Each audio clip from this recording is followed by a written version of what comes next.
Hello everyone, स्वागत है आपका 10 दिन और 1000 के प्रीवियस क्वेश्चन के सीरीज में। और मैं हूं आपका नेट वाला भैया। हाँ जी, तो चलिए करते हैं आज की सेशन की शुरुआत, जिसमें हम करने वाले हैं क्या, ह्यूमन रिसोर्स मैनेजमेंट और बिजनेस मैनेजमेंट के टोटल 50 प्रीवियस ईयर क्वेश्चंस। हाँ जी सर, तो लास्ट क्लास क्या हुआ था, रिसर्च हम लोग कर लिए थे और उससे पहले टीचिंग और इंटरनेशनल बिजनेस की क्लासेस खत्म हो चुकी हैं, यानी 50-50 क्वेश्चन हमने कर लिया है। तो आप जाइए उसको भी देख लीजिए और आइए अब आज चलते हैं कहां, शुरू करते हैं जी क्या आपका क्लासेस। 1 मिनट जी, आइए। तो अभी क्या क्लासेस चलते हैं, देखिए क्लासेस में क्या है। बिल्कुल सर, क्लासेस तो देख रहे हैं। चलिए, सबसे पहले क्या करना है, आपको नेट वाला भैया टेलीग्राम चैनल ज्वाइन करना है, जिससे क्या होगा सर, आपको सारे नोट्स यहाँ मिल जाएंगे, सारे इन्फॉर्मेशन यहाँ मिल जाएंगी और फिर ये जो अभी पीडीएफ में डाल रहा हूँ यहीं पे कंटिन्यूअसली आपको मिलेगा, है ना जी। और कोई दिक्कत हो, कोई परेशानी हो नेट को लेकर, तो आप बेझिझक हमें व्हाट्सएप कर सकते हैं। कोई दिक्कत हो तो आप कॉल भी कर सकते हैं, लेकिन हाँ शाम के 6 बजे के बाद। चलिए अब चलते हैं, जो अपना मेन काम है क्या, क्वेश्चंस बनाना, उस पे आइए क्वेश्चंस देखते हैं, क्वेश्चंस की बात करते हैं। कह रहा है, through which one of the following influence of workers participation in management regarding safety and welfare and work related issues are resolved। बोल रहा भाई साहब वर्कर पार्टिसिपेशन मैनेजमेंट, बिल्कुल सही। वर्क अब मैनेजमेंट में वर्कर्स भी होते हैं सर, वर्कर्स का पार्टिसिपेशन भी होता है मैनेजमेंट में, होता है सर। तो इसके लिए 5 लेवल बताए गए हैं।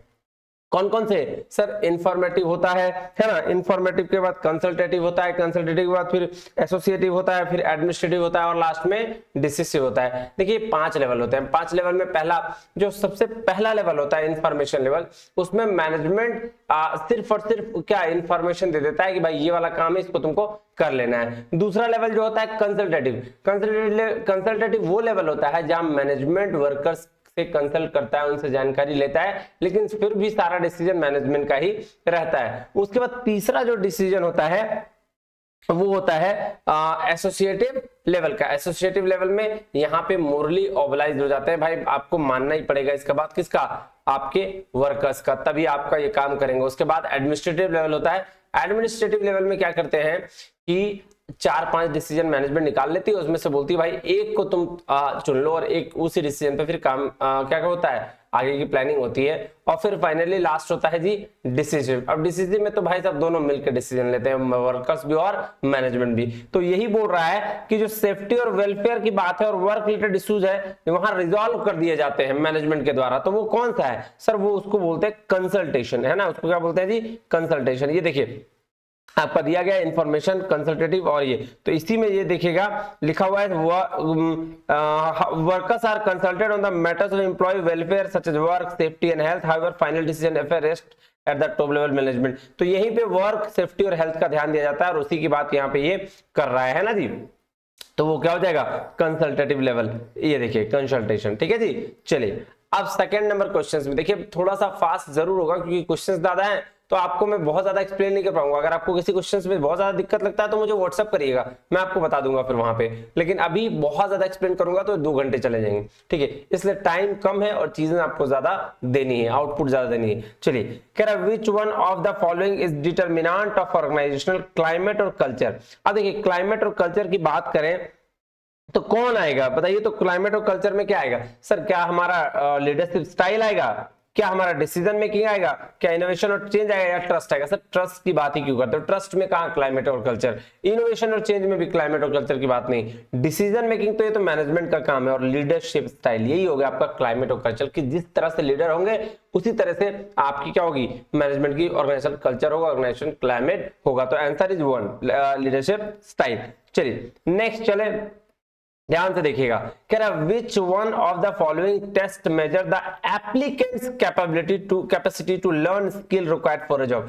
किसी भी जॉब के रिक्वायरमेंट के लिए जो स्किल की जरूरत पड़ती है, वो एप्लीकेंट कितना कैपेसिटी है उसकी, वो कैसे पता करेंगे सर। उसी के लिए तो है, होता है ना एप्टीट्यूड टेस्ट। एप्टीट्यूड जैसे अभी हम आप टीचर्स बनने जा रहे हैं या टीचर्स बनने वाले हैं, उसके लिए आपका एप्टीट्यूड टेस्ट हो रहा है ना। हाँ जी sir, teaching aptitude, research aptitude करते हैं ना हम लोग। हाँ जी, तो वो एप्टीट्यूड टेस्ट ही होगा कि आपके पर्सनालिटी के लिए ये वाला चीज। चलिए अब नेक्स्ट चले, क्वेश्चन नंबर 4। हाँ सर आइए। कह रहा है, which of the following statement are true in case of delegation of authority. अब मेरे को बात बताइए, जब अथॉरिटी का डिलीगेशन कर रहे हैं, है ना, जब डेलीगेशन ऑफ अथॉरिटी कर रहे हैं तो इसका क्या मतलब हुआ कि मेरे पास कोई ना कोई अथॉरिटी, कोई ना कोई पावर है ऐसा जिसको हम डेलीगेट कर सकते हैं, जिसको डिस्ट्रीब्यूट कर सकते हैं। तो उससे क्या बोल रहा है कि कौन सा स्टेटमेंट उसके ये में सही है। आइए, सबसे बोल रहा है it slows down decision making. देखिए ऐसा तो नहीं है, डिसीजन मेकिंग स्लो डाउन नहीं होता है। क्या होता है, डिसीजन आपका पावर है थोड़ा डिस्ट्रीब्यूट हो जाता है, आपका काम इजी हो जाता है। देखिएगा क्या कह रहा है, it leads to better decision. तो पहला वाला तो गलत हो गया कि डिसीजन मेकिंग स्लो हो जाता है, ये तो गलत। तो ए वाला काट दीजिए आप, ए और ए वाला काट दीजिए। चलिए अब नेक्स्ट चले। हाँ जी सर, चलिए कह रहा है it leads to better decision. हाँ ये बिल्कुल सही है, बी वाला होगा तो बी दोनों में है, सी भी दोनों में है। फिर भी देख लीजिए, कह रहा है it relieves the manager of his heavy workload. हाँ बिल्कुल सही बात है कि मैनेजर अगर मेन अथॉरिटी है तो उसका कुछ पावर अगर उसने किसी को दे रखा है तो उसका काम का कुछ क्षमता वो अपने पास रख लेता है, उसका वर्कलोड थोड़ा कम हो जाता है। फिर डी क्या बोल रहा है, it helps create an informational organisational culture. बिल्कुल नहीं, इन फॉर्मल ऑर्गेनाइजेशन में इंफॉर्मेशनल ऑर्गेनाइजेशनल कल्चर डेवलप करना है, गलत बात है। तो डी नहीं होगा। तो डी किस में नहीं है, इसमें नहीं है। तो आंसर क्या हो गया, बी, सी और ई। उसके बाद देखिए आपको देखने की जरूरत नहीं पड़े, बी सी आंसर। ई क्या कहता है, it helps the train subordinate. हाँ सबऑर्डिनेट को हेल्प करने में, ये ट्रेन करने में ये हेल्प करता है। तो आंसर इज 4 का सी, यानी कि थर्ड नंबर। ये देखिए, चलिए अब क्वेश्चन नंबर 5 की बात करें। हाँ जी सर करते हैं। कह रहा है अरेंज द टाइम स्पेंट। क्या बोल रहा है, arrange the time spent in administration in increasing order by the following personnel. तो सबसे बोला इंक्रीजिंग ऑर्डर में, मतलब जिस हिसाब से वो काम करते हैं एडमिनिस्ट्रेशन में, उस हिसाब से आपको नीचे से ऊपर तक लेके जाना। तो सबसे पहले क्या होगा, सबसे पहले फॉर्मैन ही होगा। हाँ जी सर सी, देख लीजिए एक ही बार में आंसर आ गया, सी ए ई बी डी। मतलब फिर भी आप देख लीजिए, सी के बाद क्या होगा, वर्कर मैनेजर होगा। वर्कर मैनेजर के बाद क्या होगा सर, जनरल मैनेजर होगा। जनरल मैनेजर के बाद क्या होंगे सर, उसके बाद आपके ये होंगे प्रेसिडेंट होगा, फिर बोर्ड ऑफ डायरेक्टर्स होंगे। ये लास्ट में सबसे ज्यादा पावरफुल कौन, बोर्ड ऑफ डायरेक्टर्स होते हैं। तो आंसर क्या है, पहला, फर्स्ट, है ना। चलिए क्वेश्चन नंबर 6 में आइए सर। कह रहा है which one of the following is not true for authority. Authority का मतलब क्या होता है, अपने पास में पार रखना है ना, वो चीज रखना। अब देखिए क्या बोल रहा है, कह रहा है it is the legitimate right of a superior to command and compel his subordinate to perform a certain act. बिल्कुल इसमें कुछ गलत वाली बात नहीं है। पूछा है क्या गलत है ना, तो गलत अगर पूछा है तो बताना पड़ेगा गलत कौन सा है। तो ये तो सही है। कह रहा है it is mostly well defined conspicuous and fines, बिल्कुल सही है। कह रहा है it can be delegated, authority को डेलीगेट किया जा सकता है, अभी हमने देखा, बिल्कुल सही है। तो ये 1 2 3 तो सही है, तो चौथा ही गलत होगा। इसको पढ़ने की भी जरूरत नहीं है, क्योंकि पढ़ने की भी जरूरत नहीं, क्योंकि 3 सही है तो 1 ही गलत होगा। वैसे पढ़ लीजिए। कह रहा है it serves as both formal और इनफॉर्मल। नहीं, इनफॉर्मल ऑर्गेनाइजेशन में ये चीज नहीं होता है। इनफॉर्मल ऑर्गेनाइजेशन होता क्या भाई, व्हाट्सएप ग्रुप वाला। इनफॉर्मल ऑर्गेनाइजेशन तो ही हो गया। हाँ जी सर, चलिए क्वेश्चन नंबर 7 में चलिए। देखिए आंसर 4 है, क्वेश्चन नंबर 7 में चल रहे हैं। क्वेश्चन नंबर 7 क्या कहता है, देखिएगा ध्यान से समझिएगा। कह रहा है which one of the test measure the applicant's level of knowledge and skill in a particular job in which one he will be appointed। तो बात देखिएगा, बात समझ में आएगा। पहले वाले में पूछा था एप्लीकेंट्स की कैपेसिटी, कि उसकी कैपेसिटी क्या है, कैसे ये करनी है, तो उसके लिए था आपका ये एप्टीट्यूड टेस्ट। लेकिन यहां पूछा है कि एप्लीकेंट का नॉलेज लेवल चेक करना है और उसका स्किल की वो कितना किस बेसिस पर वो अपॉइंट किया जा सकता है। तो वो उसके लिए हम कहेंगे कि अचीवमेंट टेस्ट, उसकी अचीवमेंट क्या क्या है, उस बेसिस पर इसको अपॉइंट हम कर लेंगे, है ना। यही देखते हैं ना, जब कोई अपॉइंट करता देखते हैं भाई आपको एक्सपीरियंस क्या है, तो उसी बेस पर अपॉइंट करते हैं। That is second achievement test. चलिए उसके बाद 8 नंबर में चले, बिल्कुल चलिए सर। क्या कह रहा है, कह रहा है which one of the following aims at task dimension of organizational change. तो task dimension of organizational change का क्या मतलब हुआ, कह रहा है देखिएगा broadening and narrowing span of control. नहीं सर, ब्रॉडनिंग और नैरोइंग स्पैन ऑफ कंट्रोल का मतलब सर बड़ा करना और छोटा करना, मतलब ब्रॉड और नैरो में स्पैन ऑफ कंट्रोल में कोई ये नहीं है। क्या हो उसका ये होगा, तो ये गलत हो गया। डाइवर्सिफाइंग इनटू एडिशनल बिजनेस, हाँ ये आपका है कि ऑर्गेनाइजेशनल बदलाव कैसे आएगा, डाइवर्सिफाई करना होगा भाई आपको, अलग अलग बिजनेस में डाइवर्सिफिकेशन लेके आना होगा। तो आपका आंसर हो जाएगा बी।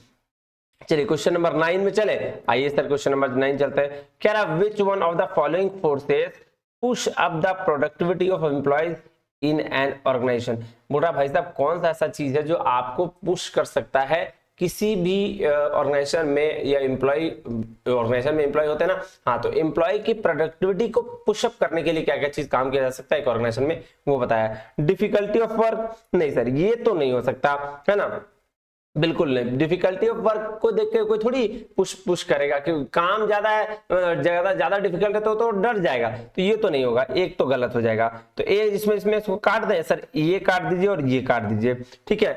अब दोनों में से देखिए कॉमन कौन है, सी और डी कॉमन है, सी और डी कॉमन है, इसका मतलब सी और डी तो होगा ही। अब बी और ई में देख लीजिए, कह रहा fear of working self out of job, ऐसा थोड़ी है, काम करने का डर हुआ तो काम कैसे करेगा, तो आंसर बी भी गलत हो जाएगा, तो बी वाला भी काट दीजिए, आंसर सी डी और ई हो जाएगा।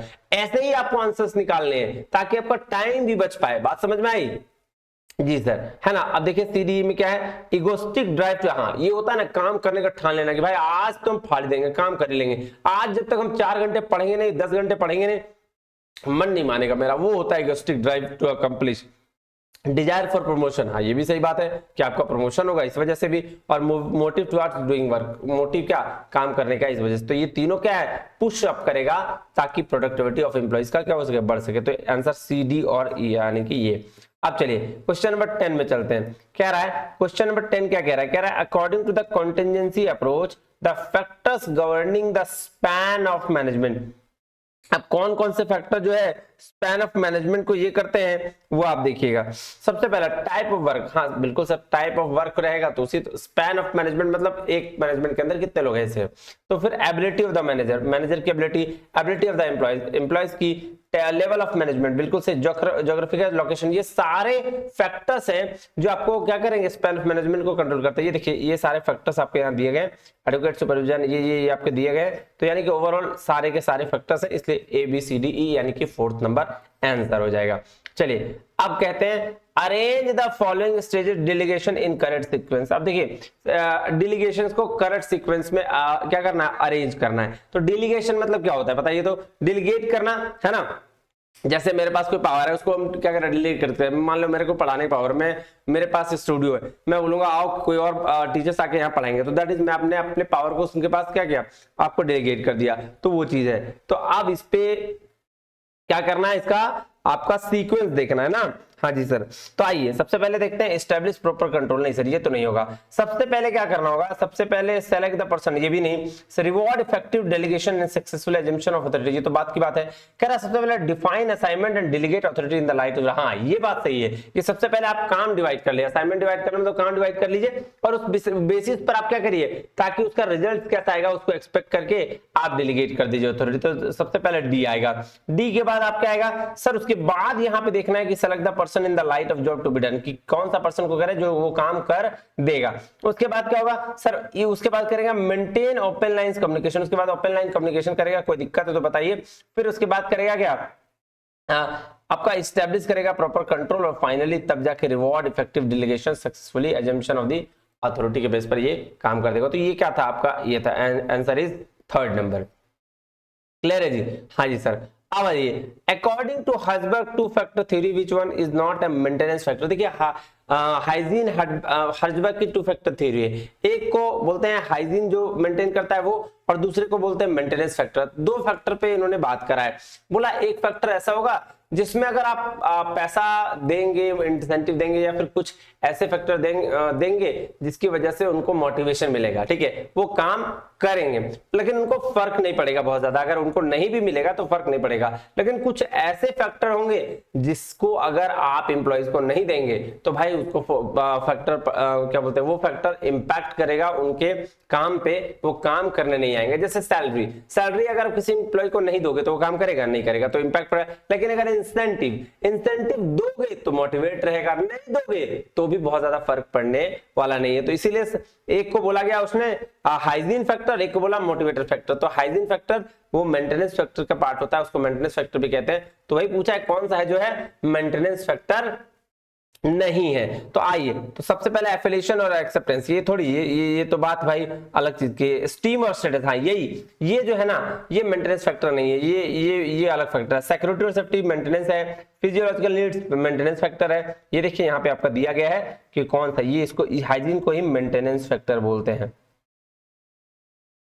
मेंटेनेंस फैक्टर बोलते हैं ना। तो ये ध्यान दीजिएगा, इसको एक बार आप कर लीजिएगा, आंसर इज स्टीम और स्टेटस। चलिए क्वेश्चन नंबर 13 पे कह रहा है गिवन बिलो टू स्टेटमेंट, दो स्टेटमेंट दिया गया है, दो स्टेटमेंट क्या क्या है देखिएगा। कह रहा है policies are guide to action, policies किसके होते हैं, guide to action rather than to thinking. ऐसा है क्या, बिना थिंकिंग के कोई पॉलिसीज बनी कैसे, हम जब तक थॉट नहीं लेके आएंगे तब तक पॉलिसीज बने कैसे, तो पहला तो गलत हो जाएगा भाई, ये तो गलत है। दूसरा क्या बोल रहा है, policies define an area within which a decision to be made. हाँ ये बात सही है कि पॉलिसी वो एरिया डिफाइन करता है जहां डिसीजन आपका बनाया जाता है। दूसरा सही, यानी कि पहला गलत दूसरा सही, यानी कि ये हो जाएगा 4 नंबर। आइए देखिए, है ना जी। चलिए अब क्या कह रहे हैं, question number 14, which one of the following motives characterize dominant organizational climate of university teaching departments and scientific organization। तो कह रहा है कौन सा मोटिव है जो कैरेक्टराइज कर रहा है, डोमिनेंट करेगा ऑर्गेनाइजेशनल क्लाइमेट ऑफ यूनिवर्सिटी को, टीचिंग को, डिपार्टमेंट्स को और साइंटिफिक ऑर्गेनाइजेशंस को।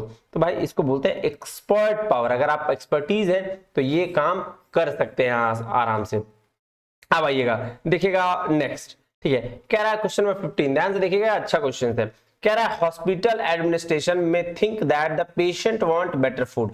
हॉस्पिटल का एडमिनिस्ट्रेशन क्या सोच रहा है कि पेशेंट को अच्छा खाना देना चाहिए, बिल्कुल सही, और पेशेंट को अच्छा खाना चाहिए, बट पेशेंट में be more concern with the nurse responsiveness.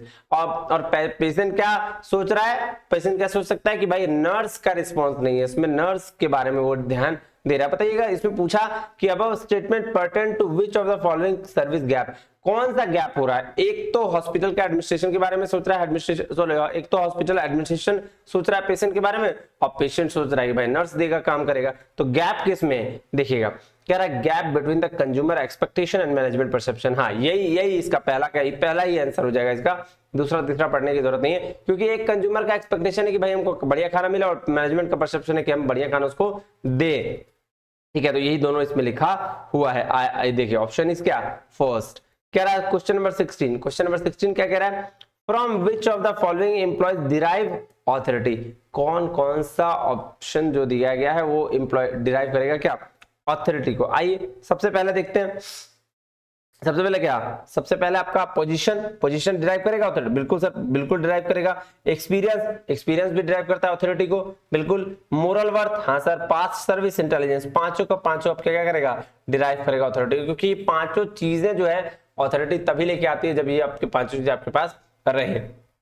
Next चले, कह रहा है मोटिवेशन फोर्स और level of effort is not to satisfaction and performance is propound by. Sir ये पोर्टर लॉलर मॉडल बोलते हैं उसको, पोर्टर लॉलर मॉडल ने बोला एफर्ट, परफॉर्मेंस और रिवॉर्ड, ये इसको आपका क्या बोला भाई साहब ये सेटिस्फैक्शन जो है वो किसकी वजह से नहीं है, बोल रहा है मोटिवेशन फोर्स का जो लेवल है, ठीक है, लेवल ऑफ एफर्ट है, वो जो सेटिस्फैक्शन लेवल और परफॉर्मेंस के बराबर नहीं है। तो इन्होंने पोर्टर लॉलर ने ही कहा है, ये देखिए given by Porter Lawler, motivation force और level of effort is not equal to satisfaction performance. ये किसने कहा है, सर पोर्टर लॉलर ने ही कहा है। इसको ध्यान से देखिएगा, आंसर नंबर हो गया 1। चले, हाँ जी सर। अब आइए क्वेश्चन नंबर 18 में, कह रहा है असर्शन और रीजन दिया गया, brainstorming technique demands the generation of a number of alternatives to a problem. बिल्कुल सही बात है, किसी प्रॉब्लम का बहुत सारा अल्टरनेटिव, बहुत सारा आपको आइडियाज खोजना ही तो ब्रेनस्टॉर्मिंग कहलाता है। तो पहला तो सही है। दूसरा देखिए सर क्या कह रहा है, participant generate many alternatives as possible without evaluating them brainstorming sessions. ऐसा है क्या ये सही बात है, सर बिल्कुल सही बात है, और यही तो काम करता है, पार्टिसिपेंट जनरेट ही तो करते हैं बहुत सारे, जब कोई भी ब्रेनस्टॉर्मिंग सेशन होता है तो वहां आइडियाज ही जनरेट होता है। तो statement A is correct and R is the correct explanation of A, पहला नंबर। क्वेश्चन नंबर 19 है ये, कह रहा था attitude based on belief, opinion, knowledge और information about a particular event which the employees process is, इसको क्या बोलते हैं सर, ओपिनियन, नॉलेज और इंफॉर्मेशन। तो इसको तो हम लोग बोलेंगे जी कॉग्निटिव एटीट्यूड, आई थिंक।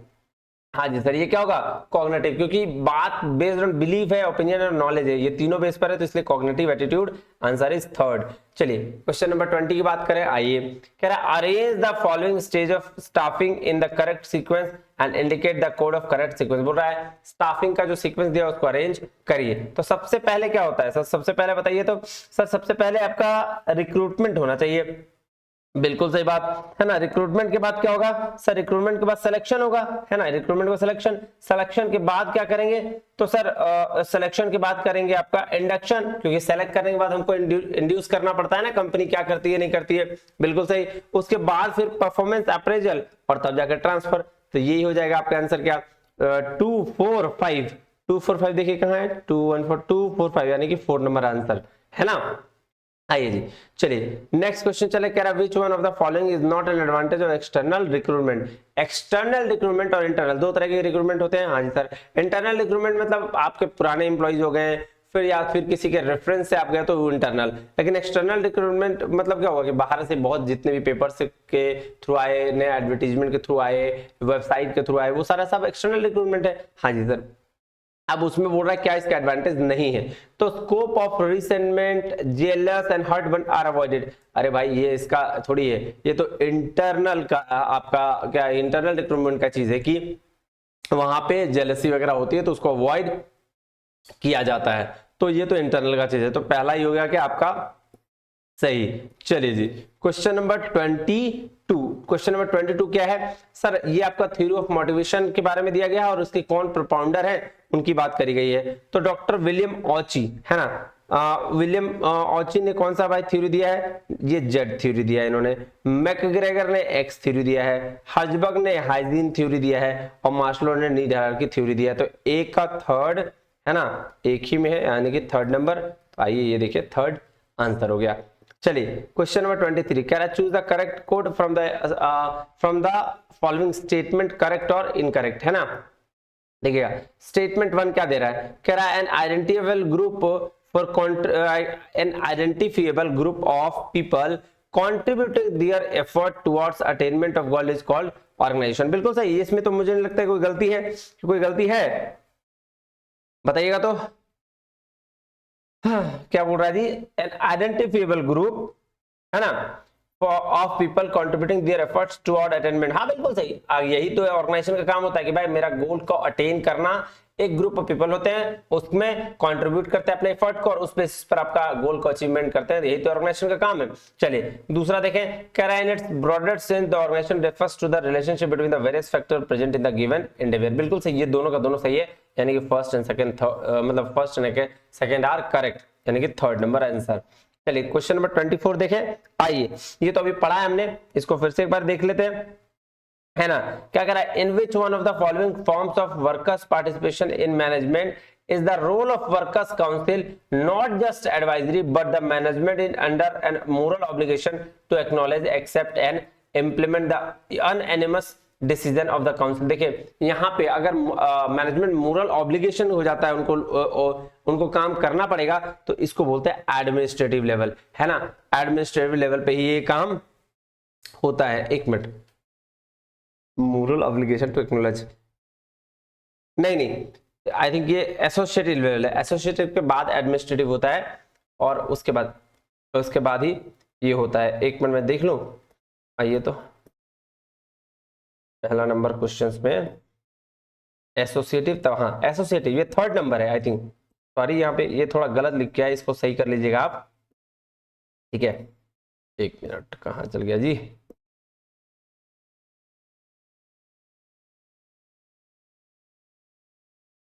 ये इसको ना आप एसोसिएटिव लेवल कर लीजिएगा, इसको काट दीजिएगा, ठीक है, इसको काट दीजिएगा, ठीक है जी। हाँ जी, चलिए क्वेश्चन नंबर 25 क्या कह रहा है? which one among the following is the oldest form of organization। ये तो पता है सर, सबसे ओल्ड फॉर्म क्या? लाइन ऑर्गेनाइजेशन, क्योंकि मिलिट्री वाला ऑर्गेनाइजेशन फॉर्म वही होता है क्या अप टू डाउन, है ना, ऊपर से नीचे जाती है ये चीज, तो ये होता है सबसे पुराना लाइन ऑर्गेनाइजेशन।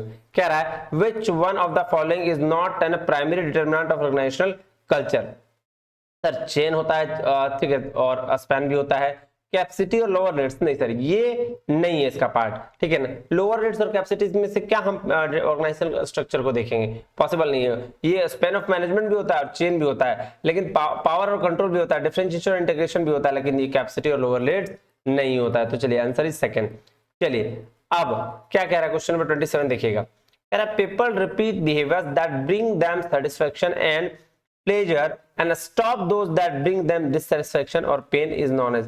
बोल रहा है पीपल का जो बिहेवियर है वो रिपीट करते हैं वैसे बिहेवियर को जो उनको सेटिस्फेक्शन देता है, जो उनको खुशी देता है, लेकिन जो पीपल वैसे बिहेवियर को स्टॉप कर देते हैं जो उनको दुख देता है, दर्द देता है या डिससेटिस्फेक्शन देता है। तो उसको हम लोग क्या बोलते हैं सर, इसको लॉ ऑफ इफेक्ट कहेंगे। और क्या बोलेंगे कि इफेक्ट क्या हो रहा है, आपको जो चीजों से खुशी मिल रही है वो कर रहे हो, जो नहीं मिल रही है उसको हटा रहे हो, बात सिंपल। तो लॉ ऑफ इफेक्ट।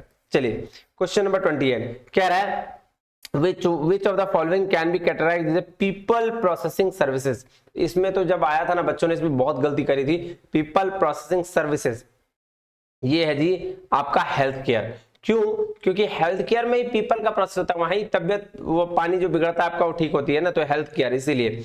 अब नेक्स्ट क्या है, नेक्स्ट देखिएगा कह रहा firm characteristics that help manager identify core competencies include. क्या क्या है भाई साहब, आइए ध्यान देते हैं, है ना। सबसे पहले बोल रहा है potential access to wide variety of market. तो आप मैनेजर की कोर कॉम्पिटेंसीज क्या क्या है, ये आपको आप बताइए क्या हो सकती है। क्या पहला वाला हो सकता है सर? पहला वाला पोटेंशियल बोला है एक वाइड वैरायटी ऑफ मार्केट, तो ये तो बात सही है कि मैनेजर के लिए कोर कॉम्पिटेंसीज में सबसे पहला चीज ये हो सकता है। दूसरा क्या, दूसरा बोल रहा है significantly contribute to the perceived customer benefit। ये भी बात सही है कि कस्टमर बेनिफिट को क्या करना है, सिग्निफिकेंटली कंट्रीब्यूट करते हैं। और उसके बाद क्या, value accretive and non competitive. Sir ये ऐसा कुछ थोड़ी है, तो ये तो क्या हो जाएगा, गलत हो जाएगा। तो सी हटा दीजिए, सी यहां भी है, यहां भी और यहां भी, तो आंसर ए बी और डी। आंसर डी देखने की भी जरूरत नहीं पड़ रही है। चलिए उसके बाद क्वेश्चन नंबर 30 में चलते हैं। 30 बोल रहा है the principles of management have the following distinct feature. तो प्रिंसिपल ऑफ मैनेजमेंट का अलग अलग फीचर है, क्या क्या देखिएगा। सबसे पहले बोल रहा है फ्लेक्सिबिलिटी, बिल्कुल सही बात है, इसमें गलत क्या, फ्लेक्सिबिलिटी होना चाहिए प्रिंसिपल ऑफ मैनेजमेंट में। यूनिवर्सल एप्लीकेशन ये भी होना चाहिए। Principle are relative not absolute, बिल्कुल रिलेट करते होना चाहिए। एब्सोल्यूट मतलब एक जैसा स्थिर होना है, ऐसा तो नहीं हो सकता। फिर बेस्ड ऑन सिचुएशन भी होना चाहिए, यानी कि ए बी सी डी चार ऑप्शन, आंसर फोर्थ है ना। क्वेश्चन नंबर 31 में आइए, कह रहा है use of interviews as a training needs assessment technique has the following advantage. अब हम ट्रेनिंग नीड्स असेसमेंट कर रहे हैं, है ना, और उसमें हम क्या कर रहे हैं, इंटरव्यू ले रहे हैं। इसमें क्या कर रहे हैं, इंटरव्यू ले रहे हैं। तो इंटरव्यू के बेस पर इसको देखना है कि कौन सा सही है या कौन सा गलत है। तो सबसे पहले बोला questions can be modified, question can be modified. क्या है आपको लगता है ये क्या सही है या गलत है? सर ये तो सही है, क्वेश्चंस को मॉडिफाइड किया जा सकता है, बिल्कुल सही। अगर आप इंटरव्यू ले रहे हैं तो वहां तो क्वेश्चन को मॉडिफाई कर सकते हैं। दूसरा क्या, दूसरा है इजी टू एनालाइज, बिल्कुल नहीं, इंटरव्यू में बहुत टफ होता है एनालाइज करना। तो बी वाला हटाइए, ये हट गया।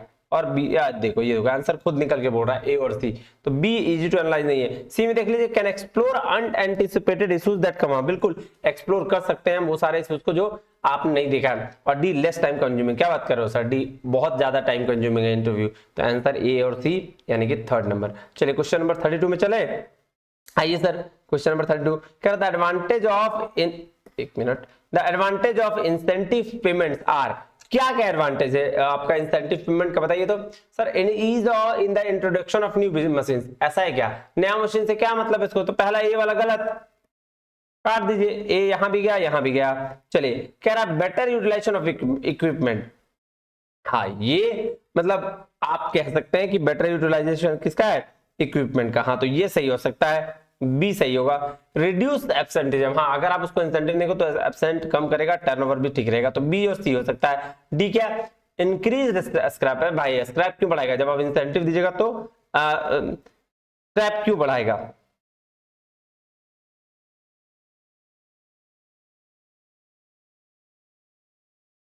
चलिए ये हो गया जी आपका डी, है ना।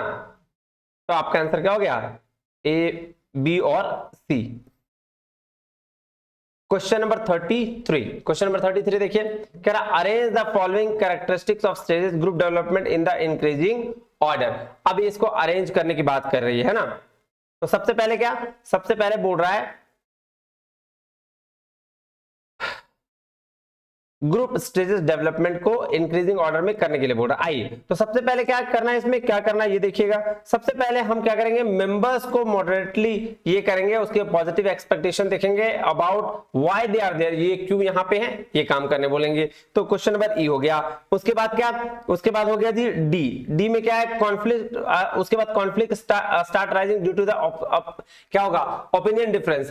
पहले आपके पास ओपिनियन एक्सपेक्टेशन, एक्सपेक्टेशन की वजह से आपके ओपिनियन डिफरेंस, और ओपिनियन डिफरेंस की वजह से आपके पास क्या आ जाएगा, मेंबर्स बिगिन कर देंगे रिजॉल्व करना डिफरेंसेस को, और उस बेसिस पर आपका members are highly task oriented and there is unity in the group. इसके बाद क्या होगा, यूनिटी होगा। उसके बाद it includes in the recognition, तो आपका EDACB आंसर ये हो जाएगा थर्ड नंबर। चलिए क्वेश्चन नंबर 6 आपका क्या 34 कह रहा है delegation is an interpersonal transaction based on behaviour analysis. Delegation क्या है, इंटरपर्सनल, गलत है सर, क्योंकि डेलीगेशन इंट्रापर्सनल होता है, सिंगल एक ही नीचे को दे सकता है, उस नीचे वाला ऊपर को ऑर्डर नहीं दे सकता। डेलीगेशन हमेशा डाउन होता है, तो डाउनवर्ड होता है, तो इसीलिए पहला क्या हो जाएगा, ये गलत हो जाएगा। दूसरा क्या, डेलीगेशन इज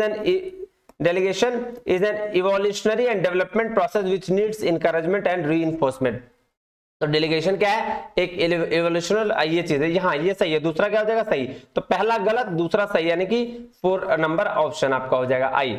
चलिए क्वेश्चन नंबर 35। क्वेश्चन नंबर 35 क्या बोल रहा है, stretch goals that challenge people to achieve higher level of success. ऐसा गोल्स को आपको क्या करना है, अचीव करना है जो आपको सक्सेस को ऊपर की ओर ले जाए। तो सर देखिए स्ट्रेच कर रहा है मतलब खींच रहा है, दैट इज वर्टिकल स्ट्रेच गोल है ना, ऊपर की ओर कब आपको खींच रहा है, आपके सक्सेस की बात की जा रही है। तो क्वेश्चन नंबर 35।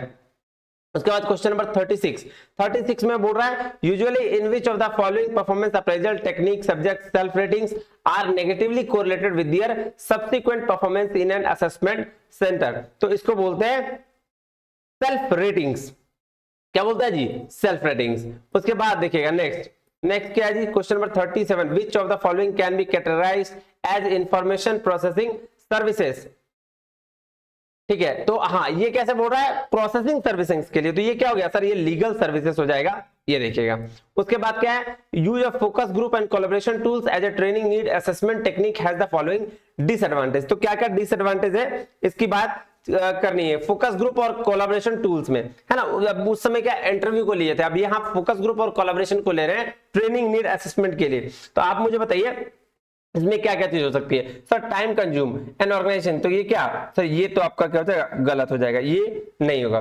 फिर कह रहा है useful with the complex controversial issues one person may be unable unwilling to explore. तो ये क्या हो जाएगा सर, ये सही हो जाएगा, है ना।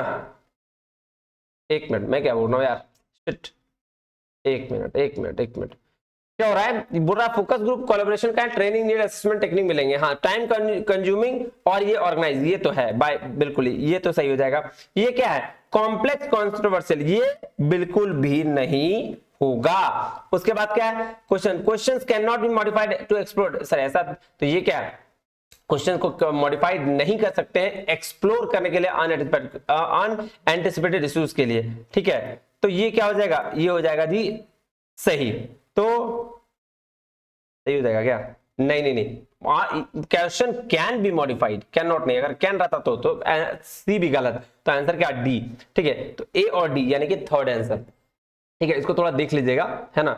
इसमें बात करा है ट्रेनिंग नीड्स को, ट्रेनिंग जब हम लोग देते हैं तो वहां पे फोकस ग्रुप इंटरव्यू बहुत सारे टेक्निक्स लगाते हैं, तो यहाँ फोकस ग्रुप की बात किया है। तो सबसे पहले बोला टाइम कंज्यूम और ऑर्गेनाइज, तो ये तो बात बिल्कुल सही है। सी में बोला कि question can not be modified, बोलता है question can be modified to explore, तो ये सही हो जाता, लेकिन ये कैन नॉट बोल दिया तो गलत हो जाएगा। Answer is A and D. चलिए क्वेश्चन नंबर 39 बोल रहा है principle of management are important useful on account on the following reason. तो कौन कौन सा रीजन की वजह से प्रिंसिपल ऑफ मैनेजमेंट इंपॉर्टेंट है, आपको बताना है।